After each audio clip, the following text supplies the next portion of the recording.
시켜. 법대로 해.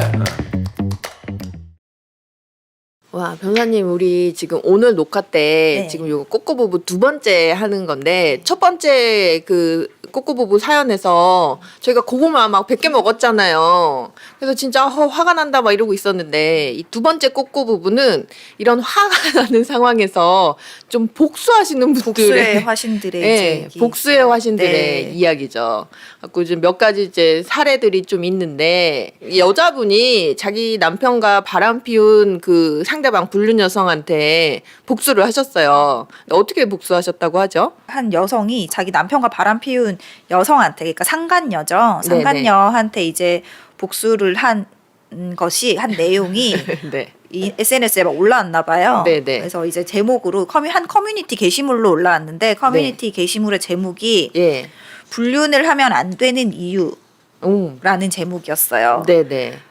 내용인즉슨 네. 이 한 여성이 자신의 남편과 불륜을 저지른 상대 여성이 운영하는 가게에 네. 불륜 사실을 폭로하는 문구를 부착한 거예요. 그 왜 아. 화환 같은데 이렇게 내려오는 리본 있잖아요. 글 써져 예, 있는 거. 거기에 뭐 남의 뭐뭐 훔치는 딸린 여사장. 뭐 아. 더러워서 버린 거 뭐 맛있게 먹어 약간 이런 식으로 굉장히 아. 원색적인 문장들을 써서 이게 부착을 한 거예요. 상간녀 가게 앞에다가 네네. 리본에다가 글씨 적어가지고 올렸네요. 예. 갖다 놨네요. 이 사연을 접한 이제 누리꾼들 반응은 뭐 다 비슷하죠. 여기 나와 있는 그대로는 남편은 살짝 조지면서 불륜녀 조직에 혈안이 된다. 약간 아, 예, 또 그런 이해가 좀 안 의견. 되긴 하는데 남편 불륜을 상담하는 카페 가보면 죄다 이런 사연이다. 네. 근데 또 요것도 일면 한번 또 생각해 볼 만한 것 같아요. 저도 간혹 그런 생각했거든요. 물론 제가 또 이제 당하는 입장이 되면 네. 그 내 남편이랑 불륜을 저지른 그 여자한테 화가 많이 날 수는 있을 네. 것 같은데 그 이제 통상적으로 이렇게 보면은 다들 그런 건 아니지만 그 남편보다는 그 여성을 향한 분노가 더 큰 것 같긴 하더라고요. 왜냐면 이 남편을 향해서는 자기가 조금 그럴 수 있다라고 인정해주지 않으면 속으로 스스로를 좀 자기 맞아요. 합리화시키고 납득하지 않으면 이 결혼 생활을 할 수가 없잖아요. 맞아요. 내 남편은 죄가 별로 없지만 저 여자 때문에 저 여자가 꼬드겨내서 음. 이렇게 됐다. 물론 머릿속으로는 아닌 거 아시겠죠. 다들 알겠지만 그렇죠. 그렇게 하지 않으면은 이 혼인 생활을 계속 지속해 나갈 수가 없고 결국은 가정을 깨야 되는 건데 그렇죠. 내 남편 탓으로 한다면 같이 살 수 없잖아요. 그럼요. 어려운 네. 일이겠죠. 맞아요. 막상 당사자에게는. 근데 여기서 그 답변들 중에 예. 이 말도 일리가 있다라고 생각했던 말이 네. 남편은 두고두고 옆에 두고 혼낼 수 있지만 아. 이 상간녀는 두고두고 혼낼 수 없고 예. 사실 초반에만 기회가 있으니까 그렇죠. 예. 그렇네요. 그 말도 이해는 되더라고요. 예. 맞네요. 그 여자는 남이니까 이제 그 초창기에 그때 사건이 벌어졌을 때 네. 팍 하고 계속 할 수는 없잖아요.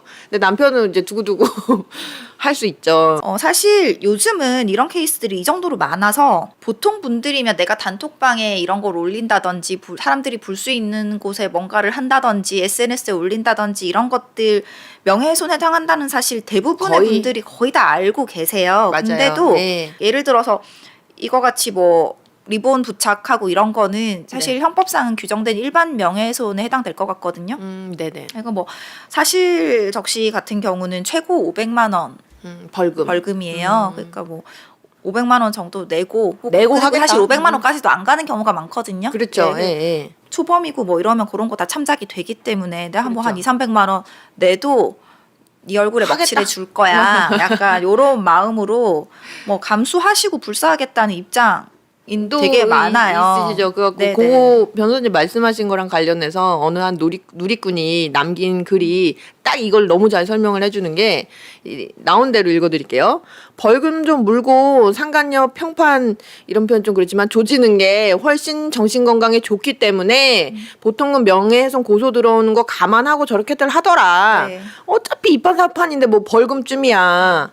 불륜으로 내 멘탈 바스라진 거에 비하면 이거 아무것도 아닌 듯 이렇게 남기셨어요. 네. 네. 아이고. 근데 제가 전에도 한번 이거 비슷한 케이스에서 말씀을 드렸어요. 벌금을 내는 건 뭐 경제적 경제적으로 여유만 있으시면 별 문제 아닐 수 있는데 네네. 다만 이게 피고소인으로 가서 경찰서 가서 또 조사를 받고 내가 왜 그랬는지를 또 얘기를 하고 그렇다고 해서 경찰서에서 접수를 받아서 조사하는 수사관님들이 네. 막 그렇게 해줄 순 없단 말이죠. 어쨌든 그렇죠. 지금 범법행위 해서 들어온 분들이기 때문에 결국은 내가 한 행위에 대해서 취조를 받을 수밖에 없는데 또 그 스트레스가 만만치 않아요. 거기다가 전과 한 번 없으면 선처 받는다고 하지만 전과 한 번 없이 평범하게 살아오신 분이 그렇죠. 이런 일로 경찰서 불려가고 왔다 갔다 하고 재판 가시고 굉장히 이것도 힘든, 예, 힘든 마냥 일이죠. 사이다는 아니에요. 이게 그럴 수 있죠. 뭘 벌금 좀 내고 말지가 생각보다 본인이 감수해야 되는 스트레스가 너무 많기 때문에 잘 생각을 좀 해보셔야 되는 거죠. 그렇죠. 지금 우리 변호사님이 이제 한 가지 좀 말씀드렸는데 이제 사실은 인터넷 카페나 이런 데 보면은 배우자가 뭐 바람 피고 이렇게 하면 그런 분들이 하소연하시면서 이제 모여 있는 커뮤니티나 이런 뭐 카페나 이런 게 굉장히 있는데 그런데 보면 이런 글들이 막 올라와 있어요. 너무 답답하다. 막 그 내가 어떻게 해야 내 마음을 못 다스리겠다. 막 이렇게 하면은 거기에 막 그 댓글로 알려주세요. 차라리 해라. 해봤자 벌금 잠깐 나오는 건데 그거 당신이 감수할 수 있으면 해라 막 이렇게 하는 글들이 있는데 맞아요. 그럴 수 있는데 그거를 감수하시고 하신다면 그럴 수 있는데 거기에 좀 생각하지 못하시는 부분이 우리 변호사님이 말씀해 주신 것처럼 그렇게 하고 나셔가지고 벌금만 뭐 이렇게 범칙금 고지서 오듯이 와가지고 그렇죠. 네. 띨띨랑 내고 이런 거 아니거든요. 정식적으로 가서 조사도 받으시고 거기 사이에서 계속 무슨 말도 해야 되고 막 이제 요런 과정들에서 분명히 스트레스가 있을 거란 말이에요. 이제 그런 부분이 나한테 어떻게 다가올 건지 이런 부분들까지 좀 충분히 생각을 하시면 좋을 것 같아요. 예. 갖고 또 요것도 이제 비슷한 맥락인데 보면은 우리 방금 아까 그 하한 그 리본에다가 한 거는 네. 아내가 남편 바람 폈을 때 상대방 여자한테 보낸 거잖아요. 이번에는 아내 내연남한테 남편이 복수한 것도 그런 사례가 있다라고 해요. 요 사례 같은 경우에는 아마 이제 뭐 법적인 문제는 비슷한 것 같아요. 요 부분이랑. 맞아요. 근데 이 남편은 아내가 이제 불륜을 해서 이혼을 했는데 복수하려고 남편이 너무 화가 나서 복수하려고 그 아내 내연남의 직장 동료들한테 불륜 사실을 이제 폭로했다고 네. 해요. 요분 같은 경우에는 결혼 8년 차 40대 이제 A 씨라고 할게요.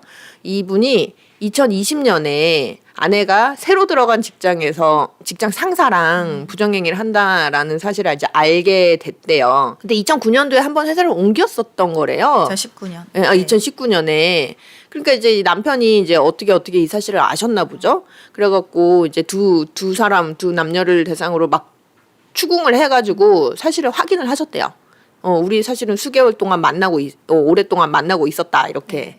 그래갖고 이제 이혼 소송을 제기를 하셨대요. 이 남편분은. 예. 그리고 그 위자료 남자 내연남한테 위자료 소송도 이렇게 했는데 위자료 소송해서 이제 판결도 받았죠. 예, 예. 2천만 원. 다 네. 받았는데 그러면 사실은 이제 끝난 거잖아요. 법적으로는.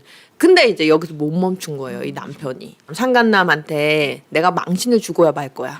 나는 다 끝났지만 법적으로 이혼은 다 했지만 그래도 못 참겠어 하면서 이제 공개 망신을 줘야 되겠다. 이렇게 하면서 그 이제 회사 사람들한테 뭘 막 보내요. 네. 근데 이 경우는 이미 다 끝났고 남남되고 나서 막 보내는 거잖아요. 회사로 팩스도 보내고 그 동료들한테 카카오톡 메시지도 보내고 뭐 많이 보내셨어요. 보내시기를. 근데 요 경우에는 조금 처벌이 900만 되겠죠. 원이 예. 나왔더라고요. 벌금이. 그렇죠. 그래서 그러니까 처음에는 이제 이씨 씨도 메시지 전송한 거 알고 네네. 더는 하지 말라라고 얘기를 했대요. 그 상간남이요? 근데도, 예, 네, 예. 그 상간남이 그랬는데도 이제 이 A 계속 씨가 보낸다. 그 상간남 동료들한테 예. 뭐 의자왕이라고 지칭을 하면서 뭐 술 마시면 성희롱도 하고 음주운전도 한다 막 이런 내용까지 이제 막 보내고 했나 봐요.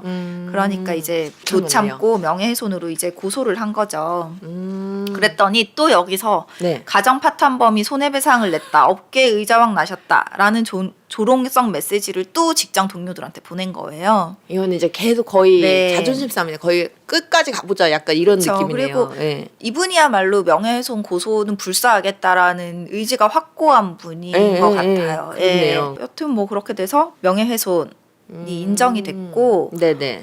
허위 사실은 아닌 사실적시 명예훼손으로 인정이 돼서 500만 원의 벌금이 나왔어요. 아, 그러니까 이 상간남 같은 경우는 지금 남편이 허위 사실을 적시해가지고 그쵸. 나의 명예를 훼손시켰다 이렇게 주장을 했는데 허위 사실은 솔직히 아니잖아요. 네. 그러니까 물론 뭐 그리고 의자와 성희롱했다, 음주운전이다 이거는 뭐 알 수 없지만 예, 예. 뭐 아무튼 아닌 걸로 밝혀졌나 봐요. 네네네. 네, 근데 이제 뭐 자주 말씀드려요. 여기 이런 케이스들 할 때 네네. 명예훼손이 내가 없는 얘기 지어낸 것도 아니고 있는 얘기 했는데 어떻게 나를 고소하냐 이렇게 말씀하시는 분들이 아직도 많으시긴 한데 맞아요. 예. 그 형법에는 허위적 사실뿐만이 아니라 사실을 적시를 하는 것도 명예훼손에 해당될 수 있고요. 그리고 명예훼손 같은 경우는 일반적인 명예훼손, 아까 우리 리본 부착하고 한 거, 그냥 일반에 공공연하게 그 사람의 어떤 사실을 알 수 있도록 명예를 훼손하는 그런 방식으로는 일반 형법상 일반 명예훼손이 있고, 그리고 출판물, 신문이나 뭘로, 잡지나 인쇄물 있잖아요. 네네네. 이런 것들을 통해서 명예훼손하는 경우는 또 일반 명예훼손보다 조금 가중이 되고, 아, 그게 더 세요? 네, 좀 더 예, 예. 세요. 그리고 정통망법상 명예훼손. 네. 흔히 SNS라든지 뭐 맞아요. 인터넷에 예, 예. 올린다든지 카카오톡 단체 톡방에 예, 예. 올린다든지 이런 경우는 이제 정통망 위반 명예훼손에 해당이 되는데 이게 제일 강하죠. 그 제일 강한 이유가 생각해 보면 전파 전파 가능성이 가능성. 제일 크다는 거잖아요. 눈으로 하나 보는 것과 내가 이 리본 이런 거 봤어 하는 것과 그렇죠. 신문으로 인쇄 잡지로 거랑, 그러면 이제 이거는 신문이나 잡지를 사서 보는 사람들이니까 사람들이 알 수 있으니까 조금 더 세지는 거고 예. 카카오톡이나 SNS는 정말 불특정에 순식간에 퍼져나가잖아요. 그러니까 제일 세게 음. 되는 건데 이분 같은 경우는 팩스로 회사에 일단 먼저 보냈고 아, 맞네요. 네, 팩스로. 그리고 두 번째로는 동료들한테 카카오톡 메시지로 보냈어요. 아, 그렇네요. 그럼 이 팩스로 보내는 거는 어디에 해당하냐? 예. 판례에 따르면 예. 정기적으로 간행되는 인쇄물이 출판물에 의한 명예훼손에 해당이 되고 예. A4 용지 한 뭐 대여섯 페이지, 7페이지 요 내외는 네네. 출판물로 보지 않고 일반 명예훼손으로 봐요. 그러면은 뭐 이렇게 종이로 네. 인쇄가 됐다고 하더라도 그쵸. 그냥 일반 그거를 예, 막 예. 수천 부, 수만 부 해서 배포되는 하는 게 아니니까. 요 경우는 아마 일반 명예훼손에 해당이 됐겠지만 직장 동료들한테 카카오톡으로 전송한 거는 정통망 위반. 이거는 그렇죠. 예. 사실적시라고 해도 3천만 원 이하 오, 벌금이거든요. 세네요. 굉장히 세서 예, 일반 명예훼손이었으면 500만 원까지 안 나왔겠지만 이거는 네네. 횟수도 많고 그렇네요. 그리고 정통망 위반이기도 하지만 아마 이런저런 사실관계들 참작이 돼서 500만 원 정도로 한정된 것 같습니다. 어쨌든 이 지금 남자분은 이렇게 하셔갖고 마음이 풀리셨는지 모르겠어요. 네. 마음이. 그리고 이게 너무 심해지면 스토킹 처벌법 그쵸. 위반에도 해당될 네. 수도 있고 그렇기 때문에 이제 여기서 분한 마음은 10분 이해하지만 네. 또 어느 여기서 정도의, 이제 좀 예. 멈추시는 게 낫지 않을까. 네, 그러니까요. 이렇게 해가지고 이번 시간에는 상간녀 가게에다가 화한 리본을 보내신 분, 상간남 회사에다가 막 팩스 보내고 막 이렇게 하신 이런 사연들 봤는데 사실은 심정적으로는 이해가 다 됩니다. 얼마나 이게 뭐 분하겠어요. 말이 복수지 이게 끝이 사이다인 복수가 아니에요. 네. 이게 결국은 피해자가 가해자로 전환돼서 그러니까요. 제대로 된 억울함을 오히려 더 억울함을 가중시키는 또 결과가 될 수 있기 때문에 좀 신중을 기하셔서 네, 하시는 맞아요. 게 좋지 않을까 네, 합니다. 그런 의미로 저희가 한번 준비해봤습니다. 네, 네, 감사합니다. 좋습니다.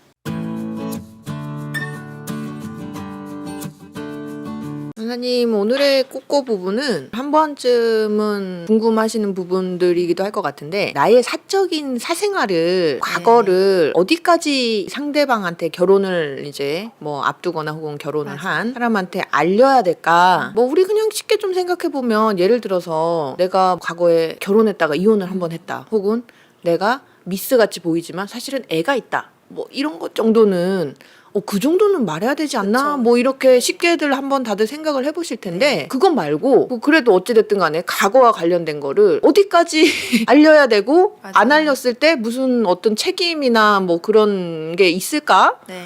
이런 것들 좀 궁금하실 것 같아요. 요즘은 네. 예전에는 보통 결혼은 집안에서 네네. 아주 예전에는 집안에서 해서서 뭐 그때까지는 뭐 다른 사람을 만나지 않고 이제 이 남편이나 부인과 처음부터 끝까지 쭉 네. 이런 경우가 많았겠지만 요즘은 그렇지 않잖아요. 그렇죠. 네. 요즘은 시대가 어느 시대인데요. 그렇죠. 그러니까 네. 이제 이런 문제가 자연히 생기는 거고 네네. 지나갈수록 더, 더 네. 이제 문제가 되는 것 같아요. 그래서 네네. 말씀하신 것처럼 이혼은 혼인 생활 중에 발생한 사유로 네네. 이루어지는 거잖아요. 그게 네. 원칙이고. 그래서 네.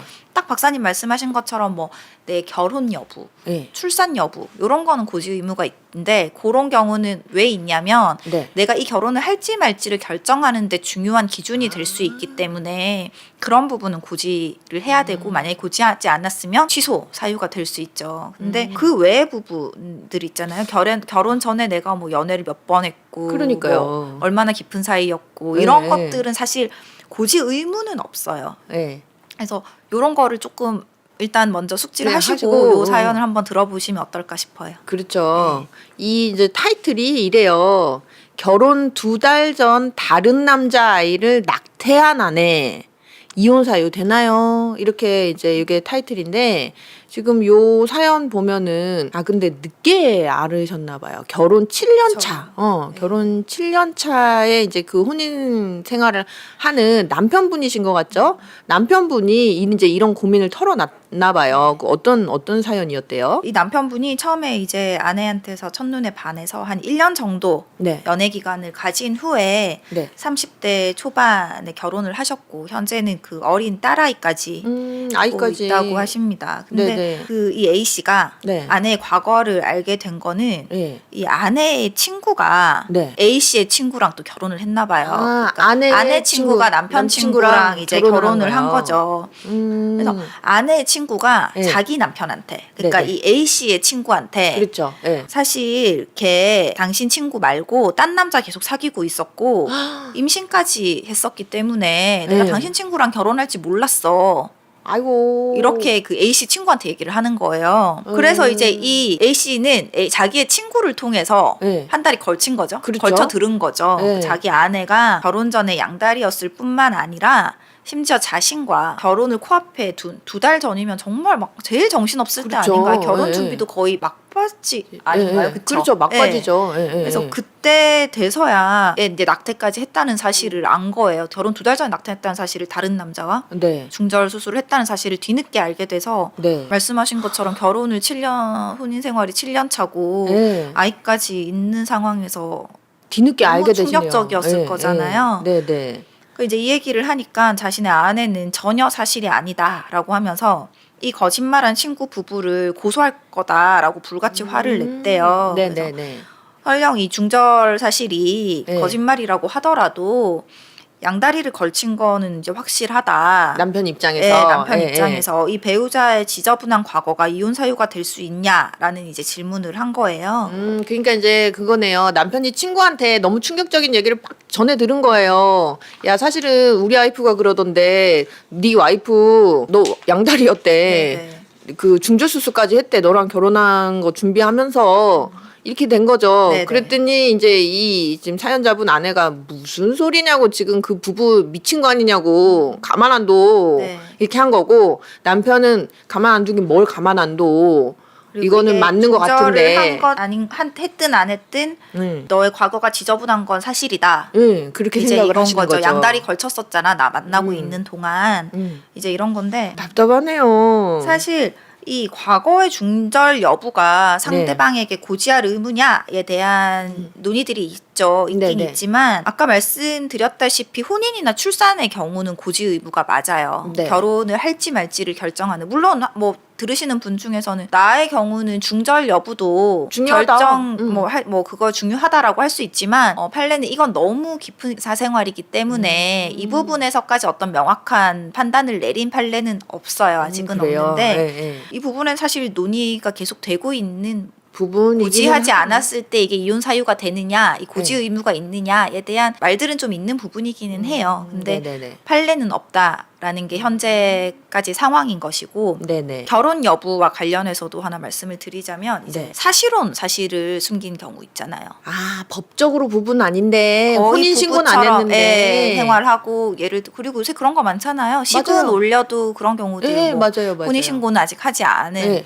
그런 상태는 거의 이제 결혼 생활과 다름이 없기 때문에 예, 고지 의무가 있고 만약에 이거를 숨기면 혼인 취소 사유도 가능합니다. 아 그러면은 그 과거에 거의 이제 결혼 생활에 준하는 동거를 했었던 사실은 또 이렇게 좀 알리지 않으면 문제가 될 수 있다라는 거죠. 근데 또 사실혼과 동거는 엄연히 다르기 때문에 그렇죠. 사실혼은 혼인 취소 사유가 되지만 숨겼을 경우에 네네. 동거 같은 경우는 또 그렇게까지는 보고 있지 않아요. 혼인 취소 사유까지로는 보고 있지 않아요. 다만 이 케이스 같은 경우는 이 중절의 시점이 문제가 되는 것 같아요. 그렇죠. 지금 예. 결혼 2달 전이에요. 2달 네. 전. 그리고 사실 이 남자분도 결혼 7년 차고 아이까지 있는 상황에서 훨씬 더 예전에 이런 일이 있었다라고 하면 물론 굉장히 혼란스럽고 배신감이 드실 수도 있죠. 있겠지만 그렇게 극단적인 방향으로 가지 않으실 수도 있었을 텐데 네네. 자기랑 결혼하기 2달 전에 이런 일이 생겼다라고 하니까 그렇죠. 이 배신감이 차원이 다른 배신감인 거죠. 거의 뭐 말이 결혼 전이지. 이건 뭐 거의 뭐 결혼이 확정돼가지고 뭐 식장이면 뭐 주변 사람들한테 다 알리고 뭐 양가 집안 다 알고 이런 상황에서 그렇게 한 거잖아요. 본인들 결혼을 준비하는 과정에서 이미 두 사람을 만나고 양다리, 있었던 예. 네, 그런 케이스이기 때문에 이 시점이 문제가 되는 것 같고 이런 경우는 사실 충분히 이혼 사유가 되지 않을까. 부부간의 신뢰가 이제 돌이킬 수 없는 정도로 파탄에 이르렀다고 봐야 되니까 혼인을 유지하기 좀 어려우실 힘든 것 같아요. 상황으로 봐서 이혼 청구가 가능하지 않을까 싶습니다. 아 근데 진짜 변호사님 그건 어때요? 이 지금 아내가 폭로한 그 친구 부부 가만 안 둘 거야 네. 막 이렇게 했다고 하잖아요. 그 진짜로 가만 안 둘 수 있나요? 뭐 이게 사실이든 아니든 명예훼손에 해당할 여지는 있는 것 같아요. 예, 명예훼손에 해당할 여지는 특히 그 아내의 친구, 네네네. 아내의 친구 여자, 그렇죠. 자기의 남편한테 얘기한 그 여자분 있잖아요. 네네네. 그분 같은 경우는 허위 사실이든 사실이든 사실이든, 간에 예. 명예훼손에 해당할 여지는 있는데 예. 손해배상 청구를 할 수 있느냐의 문제는 또 조금 달라요. 이 명백하게 이 사람의 어떤 행위로 네네. 나에게 명백한 손해가 있어야 돼요. 근데 그렇죠. 예를 들어 이 아내분 같은 경우는 내 혼인이 너 때문에 파탄됐다를 손해배상의 원인으로 할 거잖아요. 그렇겠죠? 근데 제 생각에는 적어도 그렇게 되려면 예. 이 모든 것들이 다 사실이 아니고 예. 이 아내분의 친구가 거짓말을 한 거고 내 혼인이 파탄된 이유가 오직 이 거짓말에 의해서만 파탄이 됐다 할 경우에는 손해배상이 가능한데 예. 이 남편분 같은 경우는 그죠? 일부 사실인 거 확실하고 네. 나는 너의 어떤 그런 과거들을 받아들이기 힘들어. 그러니까 이 말해 갖고 이 가정이 그게 뭐 아니고 안 되고 남편의 마음에 달린 거잖아요. 남편의 마음에 예. 달린 거죠. 그렇기 때문에 손해를 입증하는 게 굉장히 어려울 것 같아서 손해배상의 청구는 좀 어렵지 않을까. 사실 민사상 손해배상은 내가 어느 정도의 손해를 입었는지를 산정할 수 있어야 되고 입증할 수 있어야 되잖아요. 그렇겠죠. 그래야 네. 액수가 나오는 거기 때문에. 근데 그 부분에 입증이 어려워서 사실상 금전적인 손해배상을 받는 건 어렵지 않을까. 이게 남편 입장에서는 7년이나 살고 아이도 낳고 이렇게 살고 있는데 갑자기 이렇게 알면 청천벽력이죠. 그쵸. 근데 요 사안 관련돼서 갑자기 문득 떠오른 이슈가 하나가 있는데 왜 우리 친구들끼리도 그런 얘기 자주 하잖아요. 만약에 굉장히 친한 친구가 있는데 그 친구의 남자친구나 남편이 바람난 거를 친구는 모르고 내가 알았다. 그럼 너 친구한테 얘기해 줄 거야? 이런 거 이제 질문 가끔 하잖아요. 친구들끼리. 변호사님 어떠세요? 저는 그거는 그 친구가 어떤 성향을 가졌는지에 따라 다를 것 같아요. 내 친구가 왜 칼이 들어와도 정확해야 되고 그렇지 않은 건 자기를 속였다고 생각을 하는 사람들이 있잖아요. 있을 수도 있죠. 네. 예, 예. 그런 친구라면은 얘기를 해줄 것 같아요. 음. 네, 근데 그렇지 않으면 사실 너무 고민은 될 것 같아요. 그렇지 않다고 이거를 숨기고 지나가서 또, 이 친구가 그렇게 살게 해야 되나? 그러니까요. 네, 이 다속으로 감내하는 친구라고 해서 그러니까요. 이렇게 해도 되나라는 생각이 들 것 같긴 해요. 예. 그 저도 이 질문을 받았을 때 와 딱 명확하게 말을 못 하겠더라고요. 어떤 게 친구를 위하는 게 더 친구한테 더 나은 길인지를 이건 친구의 선택이다 보니 그리고 그런 거 있잖아요. 그거를 알고 모르고도 문제지만 아무리 나랑 친한 친구여도 내 친구가 이거를 맞아요. 알았다는 사실이 싫을 수 있잖아요. 그럴 수도 있죠. 예, 맞아요. 예. 맞아요. 근데 나는 오히려 그 질문을 저는 박사님한테 박사님이었으면 말해주길 바라세요? 안 하길 바라세요? 저는 말해주길 바래요. 저도 말해주길 바래요. 네. 저는 이게 만약에 사실은 그게 친구가 잘못한 게 아니잖아요. 근데 만약에 나중에 다 알게 됐을 때 친구가 말을 안 해줬다는 사실까지 알면 괜히 친구한테도 원망감이 생길 것 맞아요. 같아요. 그래서 그리고 말을 안 해줘도 언젠간 알겠지 하는 게 너무 좀 하는 것 같은 같이 느낌이라. 느껴지고 오히려 더 그 기만당하는 시간을 더 늘리는 것 같아서. 맞아요. 그래서 진짜 진심으로 이 친구를 걱정을 해서 얘기를 해주는 거면 처음에는 자존심도 상하고 당황해서 화낼 날카롭게 수도 있어요. 받아들일 예. 수 있지만 이게 정말 진심이라면은 그 듣는 맞아요. 상대방한테도 근데 또 이런 얘기 나왔을 때 제 친구 한 명은 그런 얘기 하더라고요. 자기는 그렇게 말해주는 친구가 원망스러울 것 같아요. 그러니까요. 예. 예. 그냥 만약에 내가 남편을 사랑하거나 뭐 이런 마음이 굉장히 컸으면 몰랐으면 문제없이 지나갈 수도 있을 텐데 괜히 긁어부스럼 만들어가지고 얘기를 내가 알게 한 그 친구가 좀 원망스러울 것 같다 또 이런 얘기하는 친구도 있고 그래서 답이 없는 것 같기는 또 해요. 그 얘기를 들었다고 끝까지 말을 안 하는 게 진짜 맞는 건가? 이 끊임없이 도돌이표가 될 것 같아서. 네. 네. 근데 이 사연에서는 사실은 저는 친구가 조금 제가 이 아내 입장이었으면 친구한테 굉장히 화가 많이 나고 그럴 섭섭했을 것 같아요. 저도. 아니면 나한테 차라리 야 너 이렇게 사실은 이런 거 언제까지 만약에 숨기기가 어려우면 뭐 한번 지금쯤에는 좀 어때 뭐 이렇게 뭐 고민 상담을 하거나 하면 되지. 자기 남편이라고 띨랑 자기 남편한테 얘기하면 당연히 들어가지 이 않겠어요. 친구가 진짜 친구라고 생각을 했을까라는 생각이 좀 그러니까요. 드는 게 맞아요. 이 아내는 어쨌든 그 자신의 치부잖아요. 그렇죠. 자기 입장에서는 예, 예. 그러니까 잘했다는 건 절대 아니에요. 맞아요. 당연히 뭐 결혼 준비 중에 양다리를 걸치고 중절까지 한 거 굉장히 잘못됐죠. 도덕적으로 예. 비난받아 마땅할 일이지만 그런 얘기까지 할 정도의 친구고 친구면. 그런 얘기까지 알고 있음에도 불구하고 내 내 남편의 남편의 친구를 소개시켜줘서 결혼까지 했으면 해주게 했는데 이렇게 얘기를 하는 것도 물론 남편이 나랑 굉장히 가까운 사이지만 친구도 나랑 가까운 사이잖아요. 친구도 나한테 의미 있는 존재인데 그걸 또 떠벌떠벌 다 얘기를 해가지고 안 할 거였으면 끝까지 안 하고 할 거였으면 글쎄 말이에요. 알았을 때 했어야지. 글쎄 그거를 말이에요. 지금 아기까지 낳고 잘 살고 있는데. 하는 거는 좀 이해가 사실 그 부분은 좀 이해가 안 되긴 하지만 맞아요. 또 오해하실까봐 들으시는 분들이 뭐 그러면 이거 숨겨줬어야 되냐 뭐 그런 말이 아니고 아니에요. 이 친구 관계에서 그냥 좀 만의 보자면 얘기인 거고 이 여자분은 뭐 당연히 비난받아 마땅한 게 맞죠. 그렇죠. 절대 남편은- 들으시는 분도 오해하지 않으시길 바랍니다. 그렇죠. 남편을 기만한 건 사실이니까요. 네. 그러면 조금 정리를 해보자면은 아주 명백한 거, 뭐 혼인 사실, 사실혼 사실. 사실혼 사실, 아이 출산 여부, 뭐 이런 거는 안 알렸을 때 취소 사유가 될 수 있다. 네.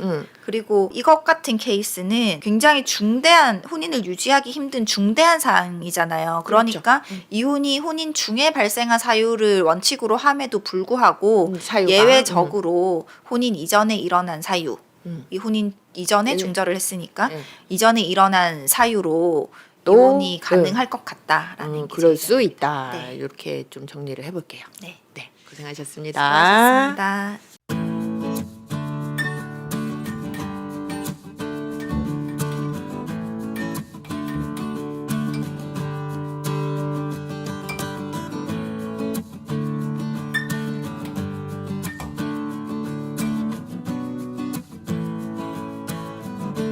요 사연은 YTN 라디오의 그 양담소라고 양성 변호사님이 진행하는 라디오 프로에 소개됐던 사연이에요. 결혼식을 4개월 앞둔 예비 신부가 신랑의 비밀을 알게 됐다고 하죠. 네. 네, 어떤 사연이었죠? 그 A 씨가 예비 신랑이랑 식은 올리기 전이지만 신혼부부 대출 때문에 이미 혼인 신고까지 마치고 살림도 합친 상태라고 합니다. 근데 자꾸 뭔가 이제 숨기는 것 같고 하니까 네. 이 A 씨가 남편 핸드폰을 좀 보자고 했고 결국은 이 판도라의 상자를 열고 말았는데 결혼 전에는 대출이 있냐 이렇게 보통 물어보잖아요. 그럴 수 있죠. 네, 네. 대출 있냐고 물어봤을 때 뭐 3천만 원 정도가 있다고 했는데 이 남편도 뭐 사업을 하는 사람인가 봐요. 그 네. 사업을 하니까 뭐 3천 정도야 있을 수 있지. 그럴 수 있죠. 예. 실상은 뭐 2억이 넘는 빚이 있었던 거예요. 말한 거랑 너무 다르네요. 그쵸. 예, 예. 그리고 이제 더 큰 문제는 이 신랑의 여자 관계인데 아하.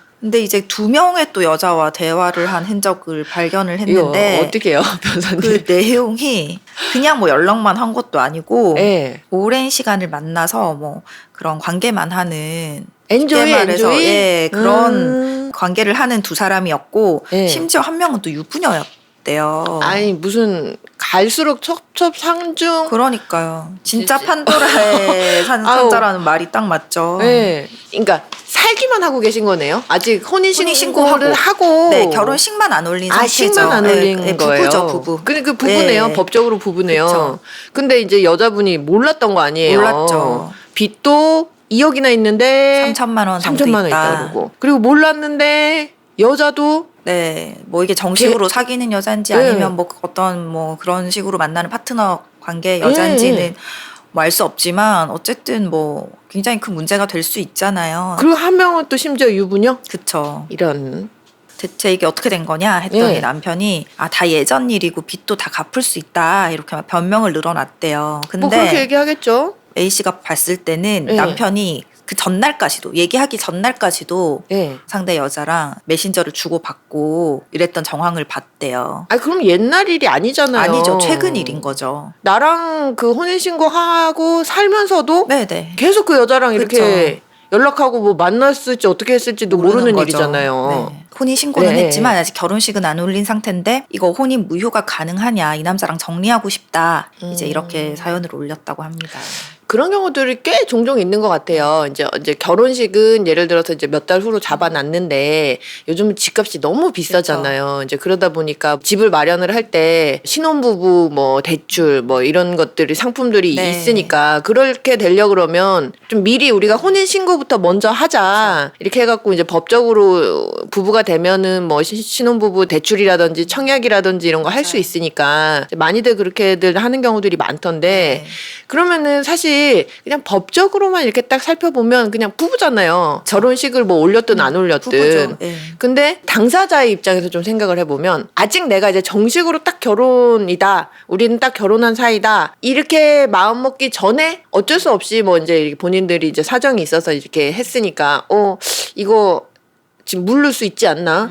이런 마음이 또 들 수도 그쵸, 있을 것 그럴 수 같아요. 있죠. 예, 예. 근데 그 혼인 신고의 효력은 굉장히 강하고요. 예, 그쵸. 예. 이제 이혼의 경우는 예. 혼인 중에 더 이상은 이 결혼 생활을 할 수 없다. 뭐 상대방의 뭐 외도든 뭐 특별하게 뭐 부당한 대우라든지 이런 게 있을 때 혼인 기간 중의 사유로 이제 혼인 생활을 종결시키는 걸 이혼이라고 하고 예. 혼인 이전에 있었던 사유로 예. 이 혼인의 성립 여부에 대해서 다투는 걸 혼인 무효나 이제 혼인 취소로 다툴 수가 있는데 혼인 무효를 지금 하고 싶다고 하셨잖아요. 이 여성분은 이 아예 여성분은. 애초부터 이걸 네. 없었던 일로 하고 싶다. 네, 네. 아직 예. 집도 안 올렸고 하니까 아직 예. 같이 산 기간도 얼마 안 되고 하니까 혼인 무효를 해버리고 싶다. 이 무효와 취소는 어떤 차이가 있냐면 무효 같은 경우는 아예 진짜 혼인 사실 자체가 없었던 게 돼버려요. 그러니까 기록에도 남지 않는 거예요. 이 혼인을 했다는 사실이. 아예 없던 일로. 아예 없던 그냥. 일이 되는 예, 예. 거고 혼인 취소는 취소됐다는 게 남아 있어요. 단지 그냥 지금부터 네. 그거를 부부 그쵸. 사이로 안 보겠지만 있었던 걸 없었다고 할 수는 없어. 예, 이렇게. 또 이혼이랑은 또 다르지만 혼인 네. 취소는 어쨌든 취소됐다는 기록이 남아 있는 거고 무효는 아무것도 남아 있지 않아요. 그래도 이 혼인이라는 게 한 가정을 그렇죠. 이루는 예, 약속인 예, 예. 것이고 이거 쉽게 뭐 번복을 하고 할 수 있는 문제는 아니잖아요. 그렇죠. 예. 그러니까 이제 이 혼인 취소보다 당연히 무효 사유를 굉장히 엄격하게 제한을 하고 그럴 것 있어요. 같아요. 제일 많은 경우가 혼인에 합의가 없는 경우. 예를 들어 박사님이랑 저랑 결혼을 하기로 했는데 박사님은 하기 싫어요. 네. 저 혼자 가가지고 그냥 신고를 해버린 거예요. 음. 혹은 나도 하기 싫었어요. 네. 근데 다른 이유 때문에 예를 들어서 지금 이 남자분이 뭐 빚이 예, 예, 예. 대출이 뭐 한 2억 정도 있다고 하잖아요. 네네. 그래서 내가 혼인을 할 의사는 전혀 없지만 예. 여자의 어떤 재산을 좀 편취하기 위해서 그 수단으로 형식적으로 이렇게 만들어 놓을 의사로 혼인신고를 했다든지 이런 경우에 합의가 전혀 없는 경우에 무효가 가능하고 네. 혹은 근친 근친 결혼. 네, 네, 그러니까 네. 그것도 근친도 일정 범위 몇촌 내에, 아니면은 예. 무효가 되고요. 그 이상은 또 취소 사유가 되고 이런데 가까운 근친의 경우에도 이제 무효가 가능하죠. 이 경우 같은 케이스는 네. 남편분의 속마음을 어떻게 알겠어요. 뭐 모르지만 뭐, 예. 이 남편이 나랑 전혀 혼인할 의사 없이 진짜 내 재산만을 탐내서 이걸 편취하려고 혼인신고를 했다 정도까지에 이르지 않는 한 혼인 그렇죠. 무효의 사유는 해당되기가 어렵죠. 그래서 이제 이 경우는 혼인 취소가 이제 가능하냐 그러네요. 취소라도 예, 어떻게든 살펴봐야 되잖아요. 여자분 입장에서는 이혼이라고 자기한테 남기기는 너무 싫죠. 억울한 거죠. 자기 본인의 입장에서는 혼인 취소의 또 사유를 살펴보면 그때 우리 얘기했었는데 중혼.